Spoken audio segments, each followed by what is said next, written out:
Hello everybody, my name is Pookzta here, and today we're back with a brand new video. We are back with another third channel video. I know it's been a while since I posted one, but we're back because this was originally actually going to be an entirely different video that you'll probably see either next week or a few weeks later. But this video is being uploaded now due to timing, basically, because as I record this, as this video has been released, it would have been over the 1 year anniversary of me playing Dead by Daylight. And I wanted to do this video since Houndmaster's release back in November, where, you know, I discuss my experience of Dead by Daylight after a year of playing this game. So basically, we're just going to be discussing my experiences of Dead by Daylight after a year of playing, and just basically giving my thoughts about like behavior, the community, my journey, which will be the first little section we talk about. My journey through the events like Chaos Shuffle 2v8, Blood Moon, all that. Chapter releases, and then the anniversary will have its own little section because it's the most recent thing. So the anniversary will have its own little section where I discuss about it. We're discussing all things like that. So yeah, basically we'll be discussing everything about this game, really. We'll be doing my journey through the game, discussing about all the events and stuff. Then it will be talking about the anniversary event, since that's the most recent event as I record this video, and it's the most recent one. I'm pretty sure there will be a 2v8 that will be out that would have released before this. Well, yeah, before this video comes out, but yeah, but that's the most recent event after a year me playing. Besides from that 2v8 that's probably going to release, and then we've got some other video. We got some other thing after the anniversary event talk. We're going to be talking about Behaviour, the studio that makes Dead by Daylight. Then we're going to be discussing about the community and stuff, and discuss general things like that. And basically, yeah, that will be the entire video of us just discussing things about the games, things that I've noticed after a year. Yeah, we're basically going to be discussing all things like that, everything to do with this game. So yeah, without further ado, then let's kick it off with the first section of the video.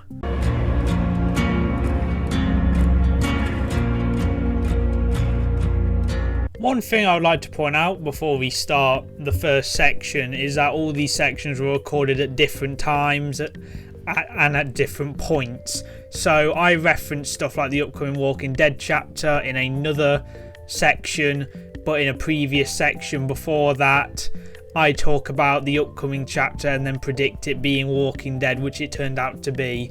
You'll very much see this with the next part after this and then the part following that. But yeah, anyway, kicking it off with the first section, we'll be talking about sort of my journey throughout the Dead by Daylight space and sort of what I've experienced. So currently, as I list it off, I've experienced 6 chapter releases, 2 paragraphs, 4 full chapters. Those chapters being Castlevania, Doomed Course, Tokyo Ghoul, Steady Pulse, Five Nights at Freddy's, and The Walking Dead. Those are the chapters and paragraphs that I have experienced. So basically discussing about those releases, I had no idea what any of those properties were, besides from the original chapters. Obviously they're originals, so I didn't really feel much about them. I liked Houndmaster though, especially when they like worked out all the bugs and stuff, going from really low B pushing C tier killer and now being one of the high A tiers.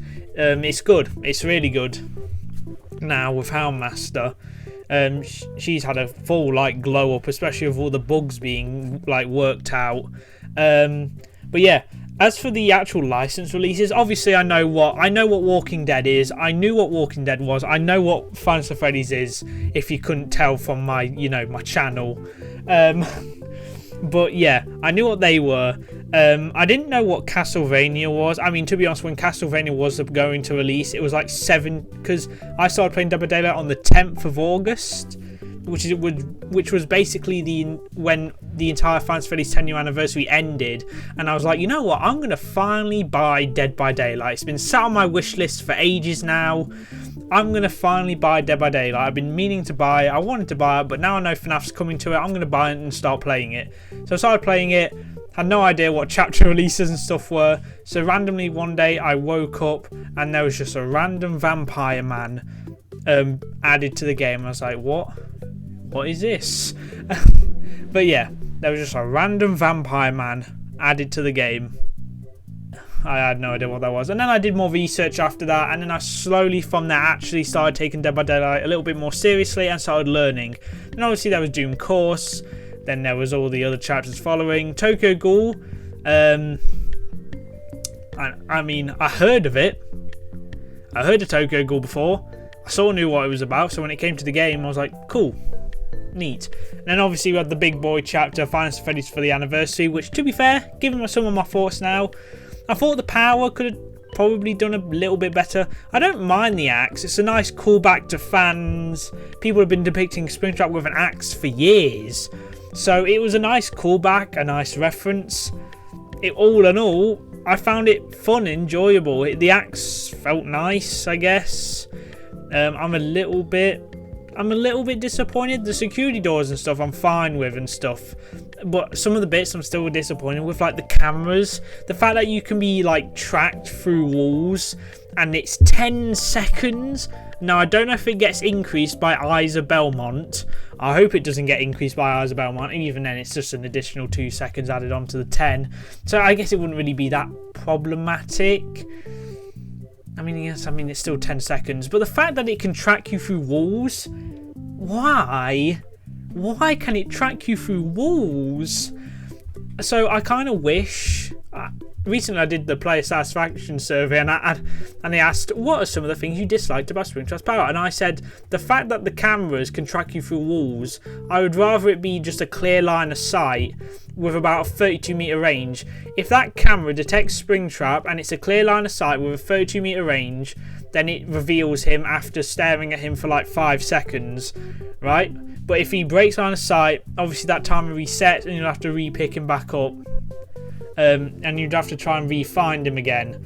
I feel like that could have been done better, because then competent Swifts and competent players can literally just, and like well coordinated like duos, trios, whatever, one of them can literally just sit on cameras the entire time basically, and keep moving from camera to camera, just making sure that Springtrap probably is like revealed 24/7. Now most people don't do this. Most people don't even use the doors.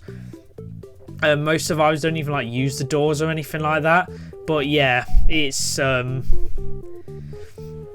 just like I kind of wish they changed it a little bit. The fire axe as well, I don't mind it. Like I said before, it's a cool reference to the fans and everything like that. It's a nice reference to, you know, Springtrap being depicted with an axe for a long time. But to be honest, part of me in the back of my mind thinks our behaviour just saw Springtrap being depicted with a fire axe, saw that they already had the components to make this work, and we're like, you know what, let's just reuse this, shove it all up, shove it into one kit, show Scott, talk some story, talk about some story about, oh, it's a nice reference to the fans and stuff, and then we'll be done. Quick, easy work, let's get a bit of cash, right? That's what I mainly saw when I first saw the power. Obviously, the security doors are a bit unique than that, so and obviously game development takes time, so it wasn't just a simple copy-paste. I mean, I guess it was a little bit copy-paste, but still. But yeah. That's basically what I saw, because my depiction of the power was that he was going to use the phantom animatronics, or at least the base animatronics. Like, I had this thing where Springtrap's main weapon would be an axe. It wouldn't be his power, but it would be an axe. And basically, he could do this thing where it was like a haywire ability, cause survivor screens to basically look like clowns, like toxication bottles. That's basically if he's like within 32 meters of you. And then he could go around and possess different animatronics that would be roaming the map, like Nemesis zombies.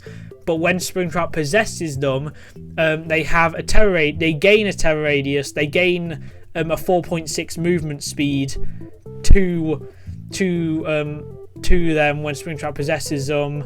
And Springtrap could go around, they would have different abilities, like Freddy could be the range one, you could throw your microphone if you're possessing Freddy. Bonnie could be like Doctor, where you rift the guitar. Survivors within your terror radius scream, basically like Infectious Fright.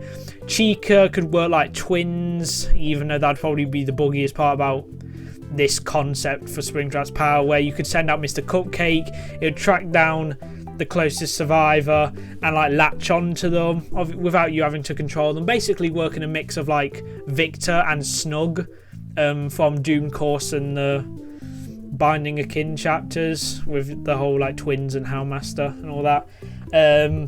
And then Foxy could literally just be like a dash killer, basically. So it'd be a bit like Dracula, where he has like multiple abilities shoved into one.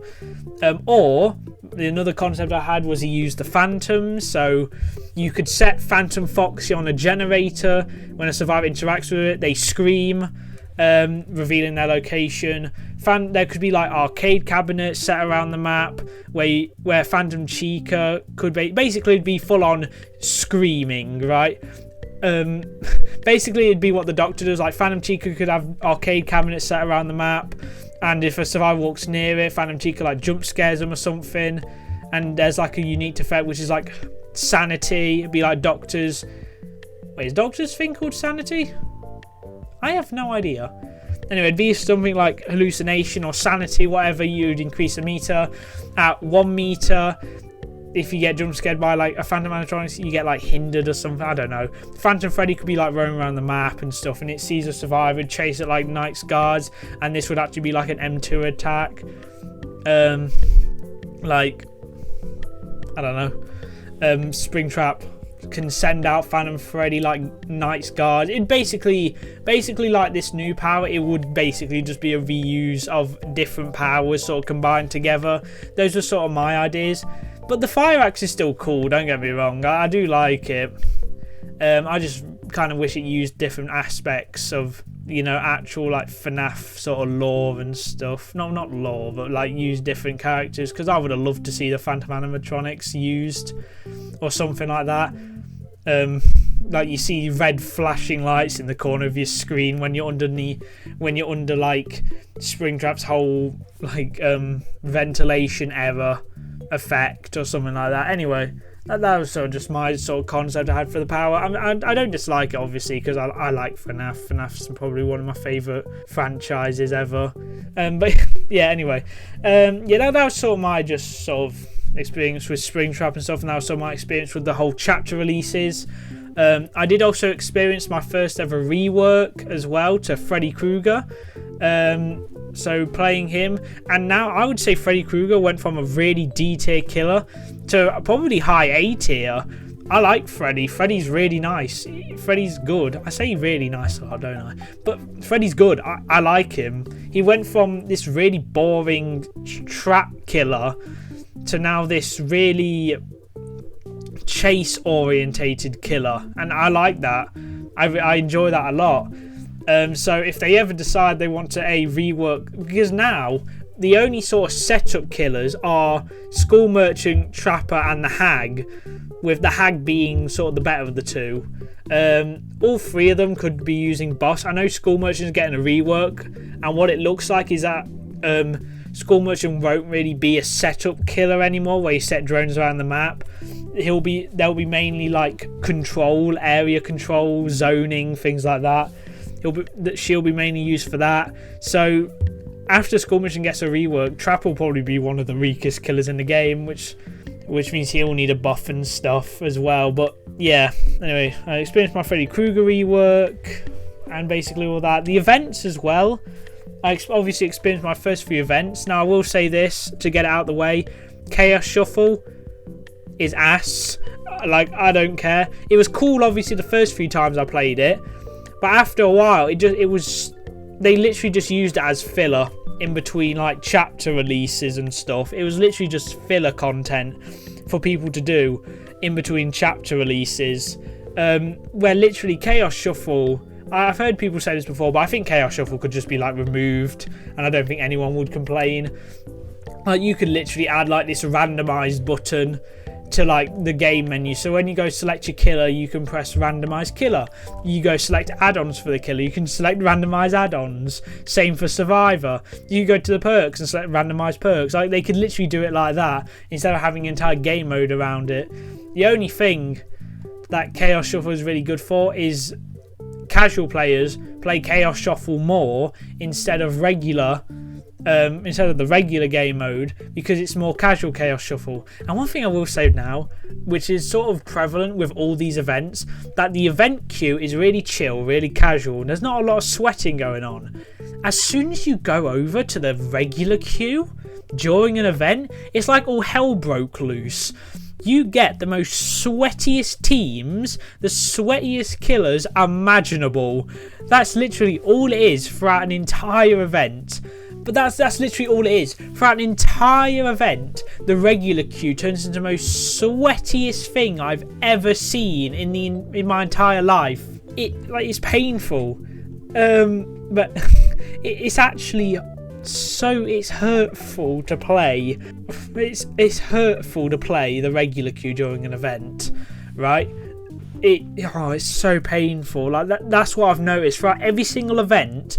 The regular queue turns into a sweat fest full of comp DVD players getting their practice in.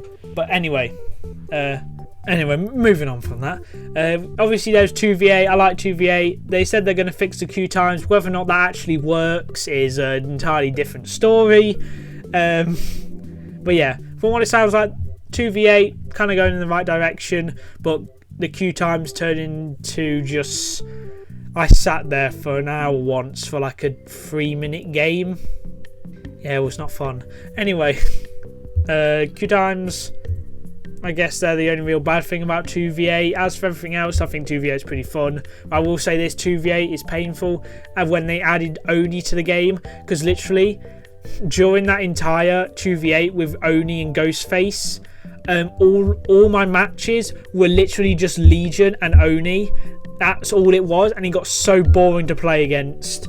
It was so boring because literally it was so easy for the Oni to get into power, and it was so easy for Legion just to go around and injure the entire map that there was literally nothing you could really do.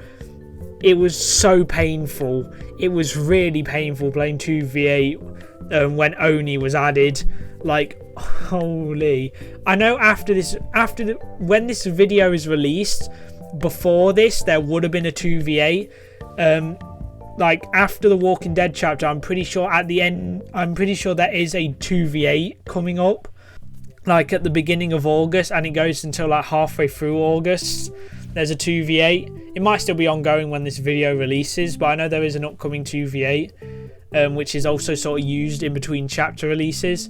But yeah, that's sort of with 2v8. There was Blood Moon as well, which I used Blood Moon to really help myself catch up. I abused Blood Moon to the full extent to level up all my characters as quickly as possible.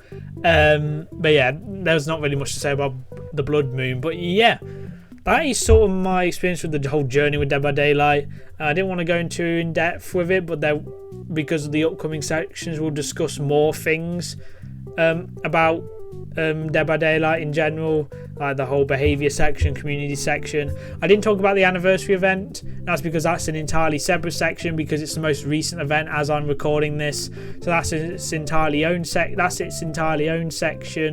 But yeah. Anyway, guys, we will be moving on to the next section.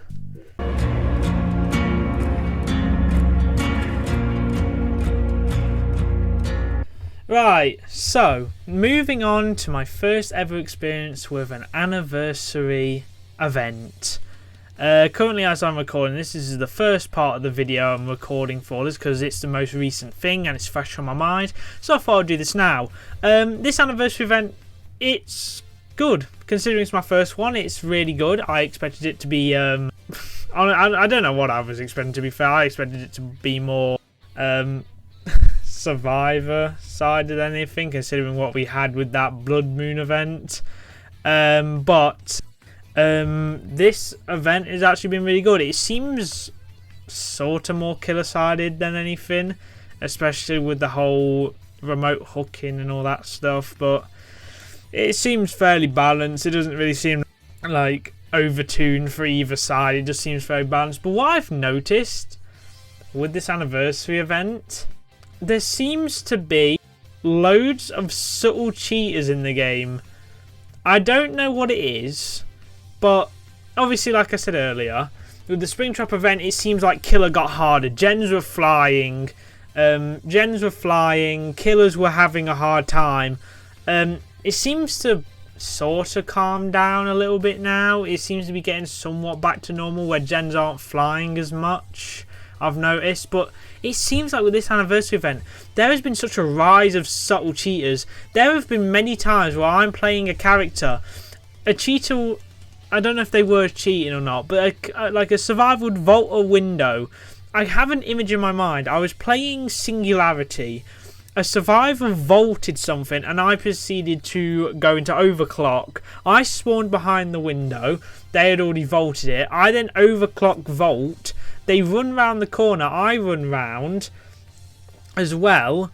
And they just disappear. I've noticed so many times where players would just disappear for no reason. And I think I've ran into loads of subtle cheaters in this game, because there have been many times where they just flat out disappear out of nowhere. Like, I start walking towards them or something, they run around a corner and they're gone. They've disappeared. And sometimes it feels like I'm chasing a survivor and they're just a tiny little bit faster. If you don't know, all survivors I think run at 4.0, just 4 meters a second. Every single killer is faster besides from Nurse, but every single killer is either 4.4 or 4.6 meters a second.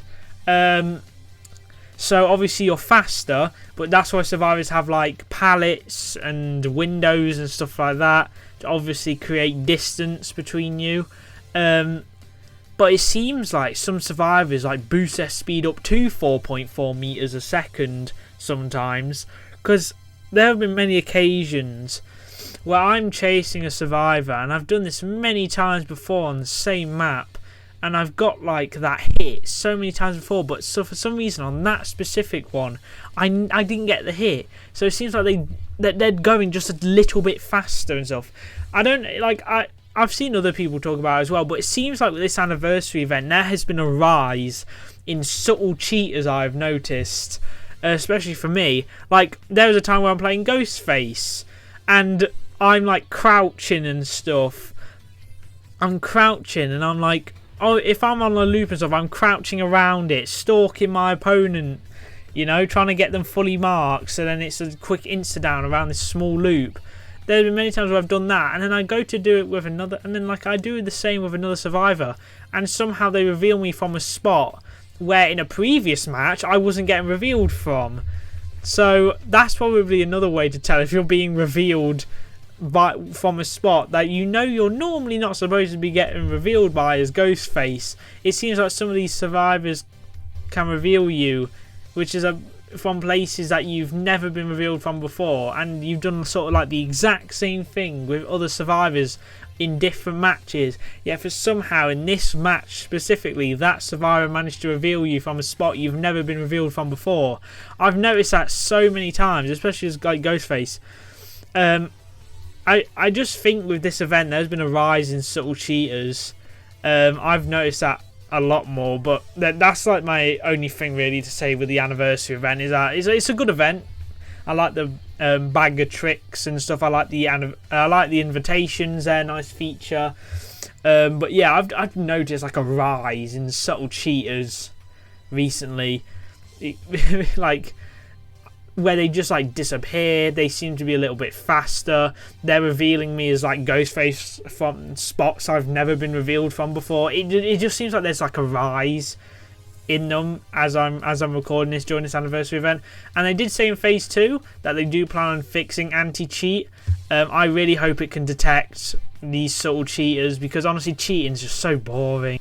Like, if you have to cheat in a game for whatever reason, I do not care what your reason is, if you have to cheat or if you want to use cheats, then you are just the biggest loser I've ever met. Like, honestly. But yeah, that's sort of it with the anniversary event. As for other things with the anniversary event, I'm currently using this time to do my whole little prestige plan. I have a plan in place for what I want to prestige and stuff, because at the end of the day, the main goal is to have every single character prestige 10, with all the other ones that I want P100. That's sort of the plan at the end of the day. At some point, it probably will get to the point where every single character on the roster I will have P100 if you try hard enough. Like Starver's like leveling up all his characters equally. I have a feeling by the 10th anniversary he'll be like all characters P30, prestige 30 maybe. Because I know like recently he has them like all prestige 24. So probably by the 20th anniversary they'll all be P50, but yeah, like that's something I've seen Ott's been doing. So at some point he will have every single character prestige 100, and I think that's going to be so cool when it happens. If it happens, that is. But I feel like that'd be really cool if that happens. But yeah, that's sort of really it with the anniversary event. It's been quite a nice experience though so far. Obviously with sort of cheaters and stuff, it seems to be like on the rise a little bit. But yeah, I've been using this time to just absolutely grind out blood points on Nemesis. I'm currently leveling up Nemesis at the minute. I'm going to be doing Ghostface to Prestige 10 because the current goal is to Prestige 10 all the ones I want to P100. So all the ones that I want to P100, I want them all at least Prestige 10 by the end of the event. With the maximum, that's like the minimum. The maximum, I want every single character P3. I want every single character P3 and all the ones I want to P100, P10. And then after that, we just go straight into Prestige 100ing all the ones that I want to. And probably when all of them are done, I'll probably go straight into Prestige 10ing the rest of the characters, the rest of the cast. But yeah, that's sort of it really with the anniversary event. But yeah, I guess we will move on.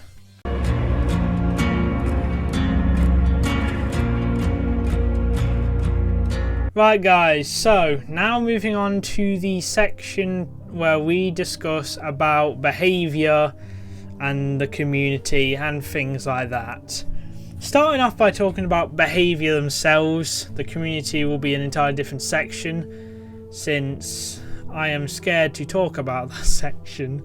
But yeah, talking about behaviour themselves, they're a good company, right? Obviously, they're quite good, but the way they do updates sometimes, especially towards the killer side, I'm gonna say this, and I know for a fact it's gonna get a lot of hate, but they 100% cater more towards Survivor than they do Killer. Like 100% they cater towards Survivor than they do Killer, right? Kaneki got nerfed, not into the ground because he's still good. He's still really good, but Kaneki got nerfed instantly. Yet it took a busted perk made for this, which used to give you 3% haste when injured instead of 3% haste when you're in deep wound. It took that 8 months to get nerfed, and it took Kaneki 2 weeks to get nerfed, and he still got nerfed a few more weeks after that. And it seems like they do cater towards one side, and now I understand why, right? Killers have powers, survivors do not, so the survivors need a way to defend themselves. But you have to keep in mind, there's 4 survivors, 1 killer in the game. There's 4 survivors, 1 killer, so you have to sort of balance it around making killers on par with what survivors can run on their builds, because sometimes it feels like if you're not running full like a full 4 gen slowdown perks. Like, if you're not running four gen slowdown perks, you're just going to get wasted. Especially if you're against a squad, a full-on like sweat squad, a bully squad, even, where one guy's cranking on gens, the other 3 survivors just bully the hell out of the killer, making sure he can't get any hooks and stuff, which honestly makes gens go a bit slower. But still, they could be all running, what's the perk, quick gambit or something like that. But like, but behaviour don't seem really to balance it around that. They seem to just buff survivor more, and they nerf killers. Now, they don't nerf killers all the time, right? Like in the recent PTB, the Walking Dead PTB, as I record this video, they have buffed Pig, and they have buffed Pyramid Head. Finally, they've buffed Pyramid Head, given full add-on reworks, and now he feels great to play. I haven't played it, but I've seen other people play it, like P100 Pyramid Heads and stuff, and it looks great. And as a future, hopefully, P100 Pyramid Head, this is gonna be so good, and you're not reliant on the range add-ons anymore. Like the new Obsidian Goblet looks incredible. Instead of giving you undetectable for 30 seconds when walking on your own trails, you now can break walls and pallets with your power and still hit through it to hit survivors. So basically you could break a pallet as a survivor drops it and hit the survivor at the same time. It's incredible, right? Stuff like that. And the iridescent seal, or whatever it's called, that's incredible as well, boosting a range up to 200, which is like, that's 30 meters basically, if I think about it correctly. That's like 30 meters. That's really good. Like, you could do some incredible snipes with that. And Pig as well, they've buffed Pig. They've buffed his ambush, which they haven't buffed her traps and stuff, which I honestly think they need to buff her traps just a little bit. Like, I have an idea where when you're in chase with a survivor with an active trap on their head, the trap still goes, but it goes 50% slower. So what, it takes like, what, 2 minutes, 30 seconds for a trap to go off? Say they have about 30 seconds left before it goes off, and then you start chasing them. That gets doubled to a minute, right? So if you're chasing someone with an active trap on, it takes them about 5 minutes for that trap to go off, which at that point gives the other survivors enough time to do gens and stuff. I think that would be a nice buff, and also just allow the Pig to see a trap. Just allow the Pig to see her boxes again. I think that will be incredible. But yeah, other than that, they've buffed Pig, and the Pig looks good now. But they seem to make some really weird changes towards certain killers, and I can give recent examples. The absolute recent example is the Knight and Clown.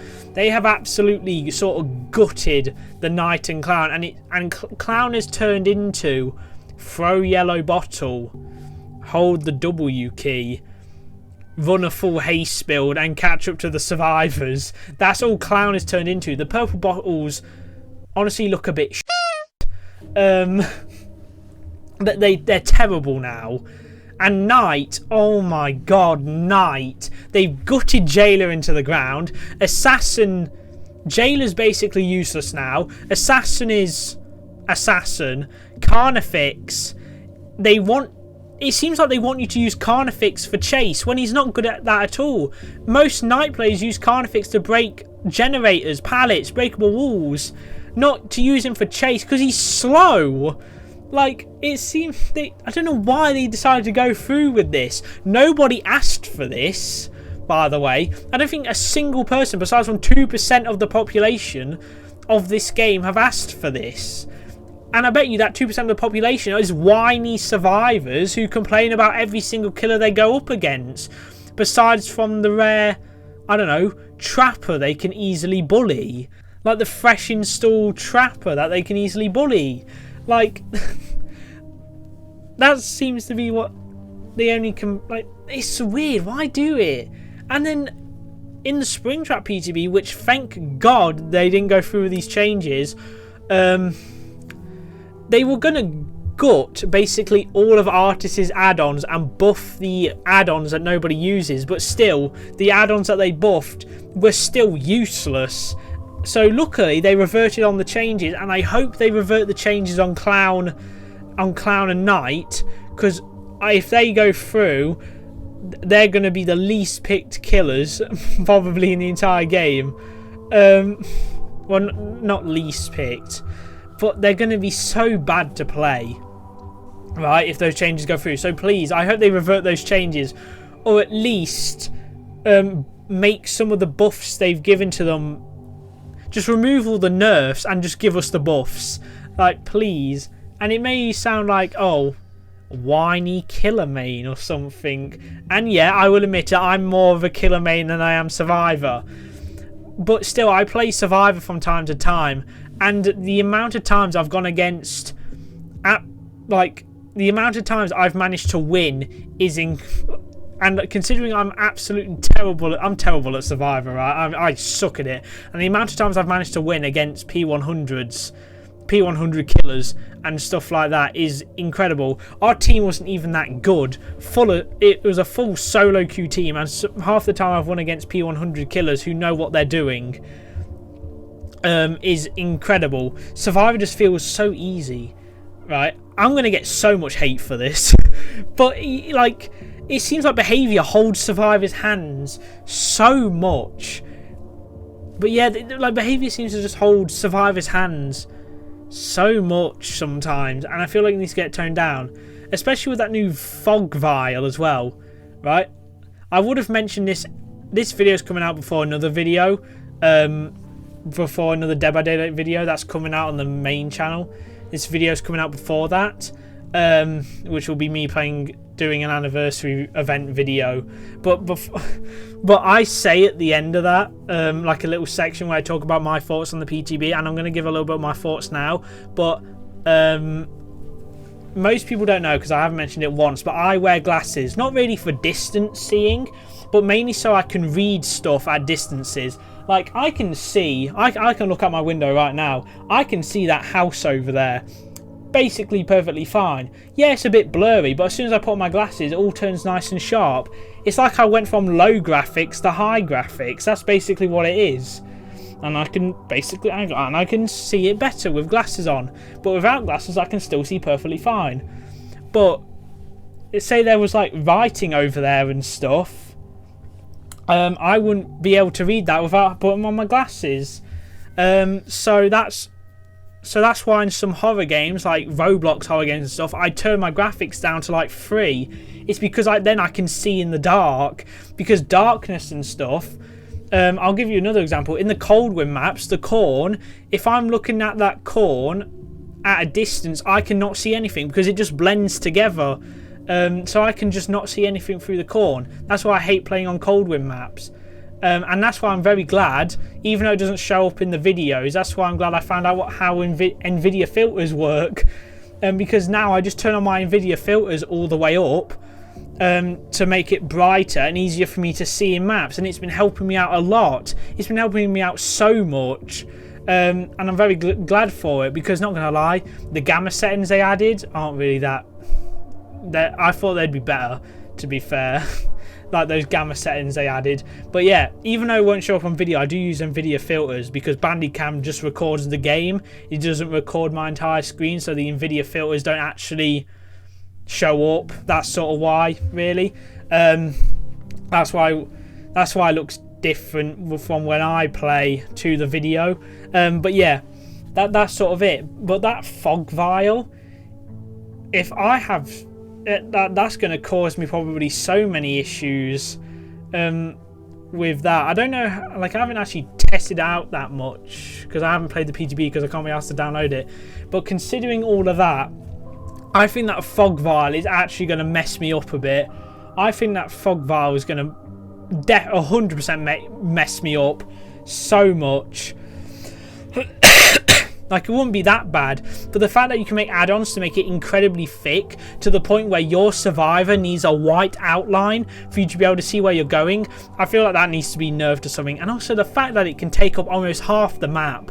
Like, you could go, all 4 Survivors could go to the corner of the map and, like, basically 50% of the map would be covered by that point, right? I feel like it needs to be changed just a little bit, or nerfed a little bit, because the base fog vial isn't that bad, right? The base fog vial isn't that bad. I have a feeling also if you could read auras through it, that'd probably be a little bit better. But base fog vial without any add-ons, that's good, right? As soon as you start slapping the add-ons on there, that's when it gets a bit broken. So I think they need to tweak some of the add-ons here and there. But yeah, this section was about behavior, not the new PTB. But that, like, it still links into it, doesn't it? But I'm gonna get so much hate for this. So yeah, that's basically all I'm saying about behaviours. Like, they seem to make some weird changes to killers, and they honestly do seem like they hold survivors' hands more. I feel like if they just made a few tweaks, like survivor gets so much stuff base kit, killers get nothing, right? So I feel like if they made a few tweaks, it would be somewhat balanced and somewhat easier for killers to have an easier time. But yeah, anyway, that's sort of the whole section about behavior and stuff. I'm very scared to record these two sections, but yeah, that's basically the section about behavior. Now we'll be moving on to the section that I'm very scared to talk about. So let's just move on, shall we?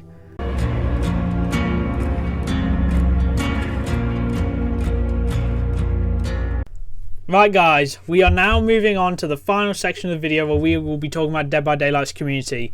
This will sort of be a continuation of the last part with behaviour, but not really, because we will talk about behaviour a little bit, but it will mainly be on about the community. So we will begin. Now this has actually been recorded a day before the Walking Dead chapter releases, and the gameplay footage in the background should be the Walking Dead background footage of me playing with the Walking Dead characters and all that stuff. That should be the background footage for this section. So basically come full circle of me recording all of this, because I started recording this when the anniversary event sort of first started, and now I'm finishing it when it's ended and we're in the new chapter release. So kind of came full circle, sort of. But yeah, we'll be talking about the Dead by Daylight community. Now, I have played many multiplayer games in my life before. The most prevalent ones I have played are, and I continue to play to this day because I like them, are like Fortnite, Roblox. Sometimes I play Minecraft with friends, but it's mainly Fortnite and Roblox, the two multiplayer games I play the most. With those games, I don't think the community, now I haven't actually gone down the rabbit hole like DBD, like I've done with DBD, but just from the outside perspective, without going down the rabbit hole, that is the Fortnite community, Roblox, whatever, from the outside, it doesn't look like that bad of a community. Most of the people are nice, most of the people are kind in the game, and there's not really like anything else really with it. But when you look at, when I first were looking at Dead by Daylight, the community looked like a cesspool, a toxic cesspool. I've never experienced a community this wild and so toxic in my life before. It was weird when I came into this community and came into the game and stuff. And obviously as I got more into it, I wanted to look down this rabbit hole of the sort of community of Dead by Daylight, and it's very interesting, let's say. So how do I begin this? Let's start off with one thing, is that Dead by Daylight does have a very toxic community, specifically endgame chat, because sometimes you win. I mean, obviously you win sometimes. So what seems to happen is it's mainly survivors complaining that I mainly see. Now obviously killers complain as well, and I am no saint with this. I complain as well as killer. I've said things in endgame chat like that I probably shouldn't have said. It's not anything bad, but you know, I've said some toxic things in endgame chat as killer. So obviously killer players can have this as well, but it's mainly survivors that complain. Survivors feel so cocky sometimes about, they feel so egotistical. That's what I've sort of noticed, that survivor players feel the most egotistical. They feel the most cocky. That if they go against I can actually give a recent example of this. Yesterday, I was playing Wraith, in Larry's, and I was basically your most standard Wraith. I don't know what was about it that day, but I kept whiffing sometimes. If you don't know what whiffing is, it's basically when you miss your attack. I kept whiffing. I don't know why, but I thought Wraith's lunge was a bit longer than it was. So because of that, I kept whiffing with it. And because of that, this one Tory Kane got really cocky and got really... and like teabagged me and stuff. Now, every time they did this, I locked in and downed them. And so because of that, when I hooked them and killed them, I hit them on hook for the teabags that they gave. And so because of that, the game ended, right? I got the 4K. I killed all 4 of them. But then in the endgame chat, Tory Kane was going right off of me. They were speaking bars. I don't know what. I didn't even instigate it. They were saying like things. They were saying so many, like, I wish I'd like screenshotted it or something, but like they were going off on me because they were like, oh, you hit me on hook, what are you doing, you toxic, things like that. I can't remember all it because honestly I was too tired by then. It was like late at night. That was one of the last games of the day before I went off to bed, so I can't remember most of it, but they went off on me and I was like, okay. So because I assumed this would have been a completely different story if you won, because I looked like a newbie Wraith that you could bully a little bit, you teabagged and stuff, but as soon as you lost, you lost all your ego from that, right? And that's sort of the main thing. It's mainly prevalent in Survivor players, and I wasn't going to talk about it too much, but this can also be seen in content creators as well, mainly the Survivor content creators. But that's a different topic I'll get onto real quick. I'm just going to finish this. But like, I assume if that Tory escaped, that would have been a completely different story, right? That would have been a completely different story. They also talked about how I didn't pick them up because I wanted to DS me, even though I could tell they were going to DS me because they ran straight into me. They ran straight into me and were teabagging underneath a pallet. So I downed them. I was like, you definitely got DS. So I just left them on the floor until it ran out, which it did. So I picked them up and hooked them. And then that's when they died. So I hit them on hook. But yeah, I assume if that was a completely different story and they escaped, that would have been a completely different story. They would have been nice, calm and chill. They would have said GG, but underneath that, they probably would be grinning, laughing, thinking, "Oh, what a baby Wraith! What a baby Wraith, baby killer," things like that. But because I killed them, even though they were being cocky and ego and having a massive ego about it, about me missing my hits as Wraith, they were going off on me because I somehow won, right? So that's sort of like the double standards, and it's mainly prevalent in Survivor players. Now, obviously, it's not all Survivor players.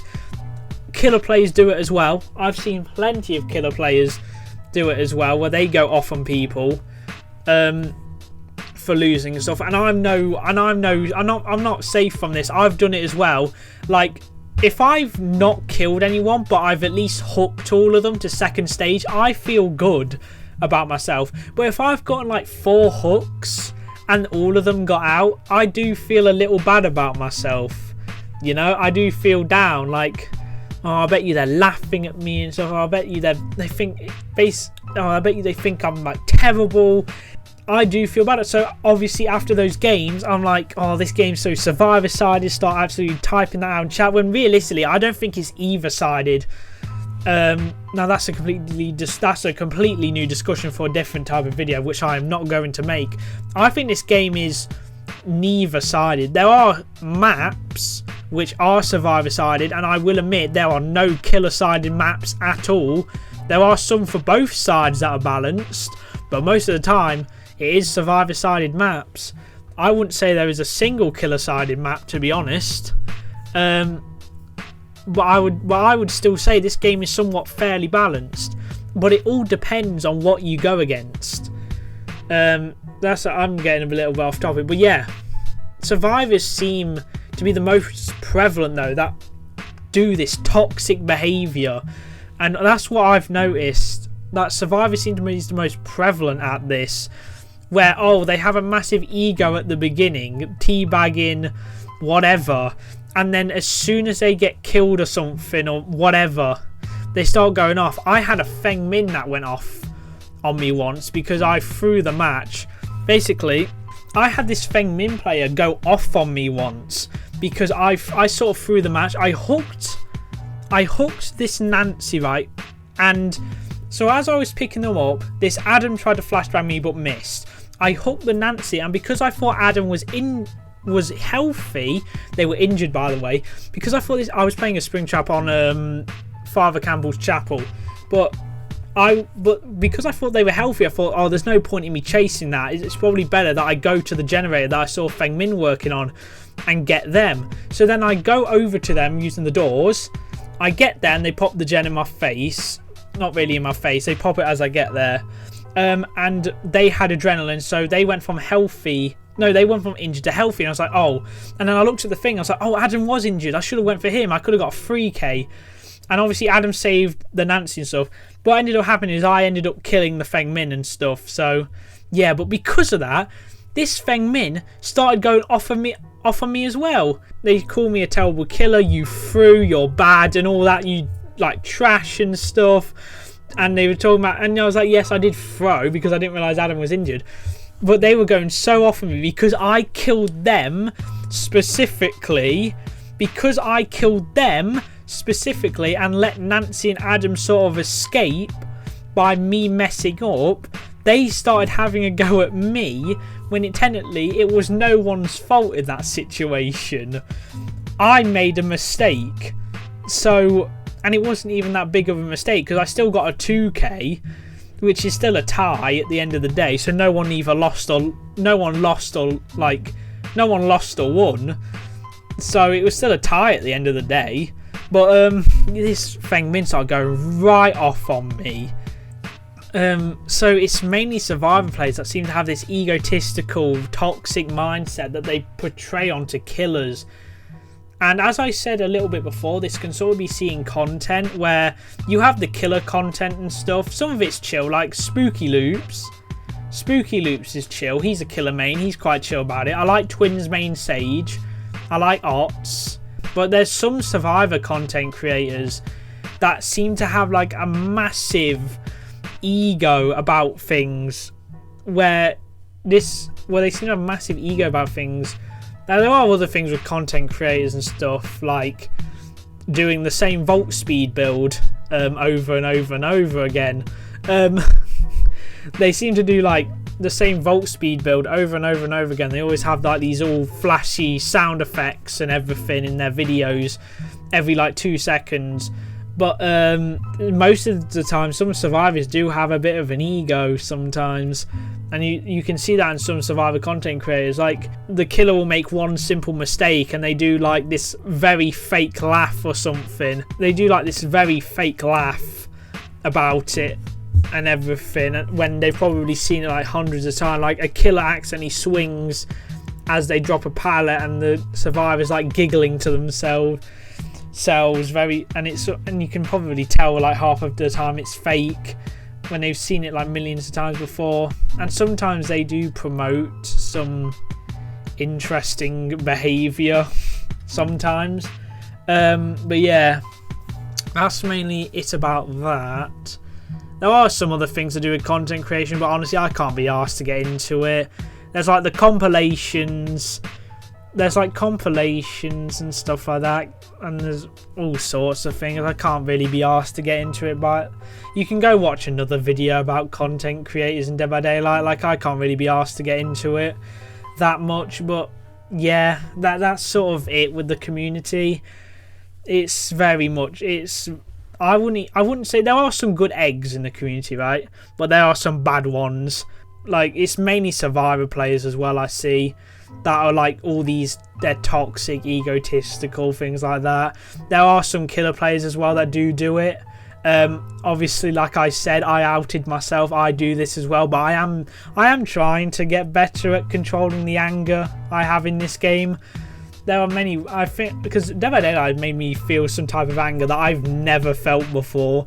There are things in this game that are like really bad, and the community is one of them, because it's mainly survivor players and stuff. But yeah, I'm sort of rambling now at this ending bit. But yeah, anyway, at the end of the day, TLDR, survivor players are the most prevalent and the ones you're most likely going to see toxicity from. They're probably the most likely ones that you'll see toxicity from and everything, all that stuff. They're the most likely ones you're going to see be toxic and stuff. Sometimes that's represented in some content creators as well with the survivor content they make. Most of them are fine, but I can't really be asked to get into content creation right now. You can go watch a different video talking about the content creators of Dead by Daylight community. I really can't be asked to discuss about it, but yeah, the community is mainly survivor players that form the toxicity in this game. Killer players aren't safe from it as well, but it is mainly the survivor players I see that form the toxicity around this game. But yeah, I really hope that was a good explanation, because it feels like I was just rambling on a bit there, which is sort of what I've done for most of these sections.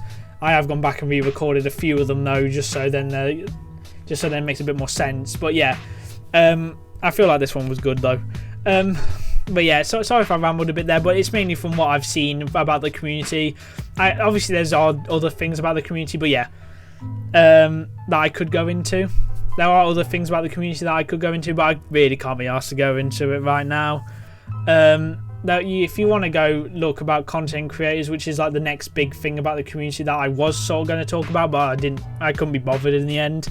You can go watch other videos as well. I would recommend actually you go watch Killer Whale. He doesn't make Dead by Daylight content anymore, but his old Dead by Daylight content about content creators I think is so true. So please go watch those videos. But I love those videos. Like Killer Whale making those content creator videos. So go like watch those if you want a better explanation. Anyway guys, that is me done with this section, and we'll be moving on to the outro. So we'll be moving on now. And with all that being said guys, that is it for today's video. I know it was a long one, but I have been working on this video for ages, and it feels really good to finally have it done and finished. Now, as I currently record this, the state of the game, the state of Dead by Daylight, is a little bit in shambles. The Walking Dead is probably one of the worst releases we've had, and one of the worst releases I've had to experience since Houndmaster's release back in November of last year. This is probably one of the worst releases I've had to experience in Dead by Daylight, because of all the bugs, the fog vials, and everything in between, and especially Michonne's perk Conviction. I think Conviction is the most complained about perk in Dead by Daylight currently so far. I was going to say that this game has potential, but I'm speaking about the game like it's just released. This game's been out for 9 years, and it's very obvious from the videos I've seen about Dead by Daylight that people are getting sick and tired of all the bugs and everything surrounding it. So behaviour, please just do a little bit better. You're almost a 10-year game. Literally next year will be the 10-year anniversary. Please just do better. I beg. Try and fix all the bugs. And people actually have been asking recently for the behaviour to completely delay all the content releases they've got planned throughout this current year, just so they can fix all the bugs. And honestly, I wouldn't mind that they do that. I wouldn't mind if that for the 10-year anniversary, they release the 10-year anniversary chapter, and then they spend the entire year from the 10th anniversary to the 11th anniversary working out all the bugs, fixing the game, balancing and everything like that. Buffing killers, reworking killers, buffing perks, reworking perks, just to get the game in a better state, and then start adding more content. Because that's personally what I would do, but obviously they can't. It's a bit difficult for them to do that, to be honest. I bet you there's people at Behaviour that kind of want to do that, but unfortunately they can't, due to just apparent, from what I've heard anyway, just like contracts, things like that. But yeah, anyway, that is my entire discussion thing about my opinions on Dead by Daylight, how I felt about Dead by Daylight after a year of playing, almost accumulating 1,000 hours in the game, which in that short amount of time, this will become my most played Steam game since Source Filmmaker. And I've had Source Filmmaker for way longer than Dead by Daylight, and Dead by Daylight will surpass it, which sort of shows my commitment to this game. That was just sort of me rambling my thoughts about Dead by Daylight, the community, my journey, the anniversary event, and behaviour themselves. And honestly, this game, I'm just going to say it, this game has potential, even though it's been out for 9 years now. All they have to do is work out some of the bugs and just put the, and just like, hell, I wouldn't even mind if they closed the servers for like a while, just so they can iron out all the bugs, just to make the game sort of playable again. If they just completely shut down the servers until they fixed all the issues, re-released it, and then you can start re-releasing new content. But yeah, that is sort of it really with this video. But yeah, anyway guys, another thing I'd actually like to point out is that with third channel videos, they take me so long to record, edit and put together. So that's why you'll see third channel videos very rarely. You'll barely ever see third channel videos because they take so long to do. So you'll barely see third channel videos because my main focus is main and second channel videos. Third channel is just a fun thing I came up with for me to do for fun, like all my channels are, but this one was meant to be just one where I could just sit down, relax and speak into the microphone for hours. But yeah, so you will barely see any third channel videos, barely, for a while. I do have one planned currently. I do have one more planned to release this year, but you probably won't get another one until next year after that one's released, which will be episode 8.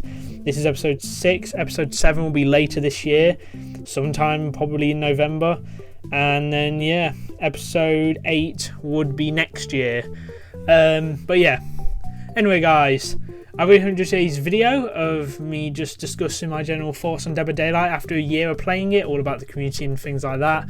And yeah, I really hope you enjoyed today's video, and I'll see you all next time. Bye-bye!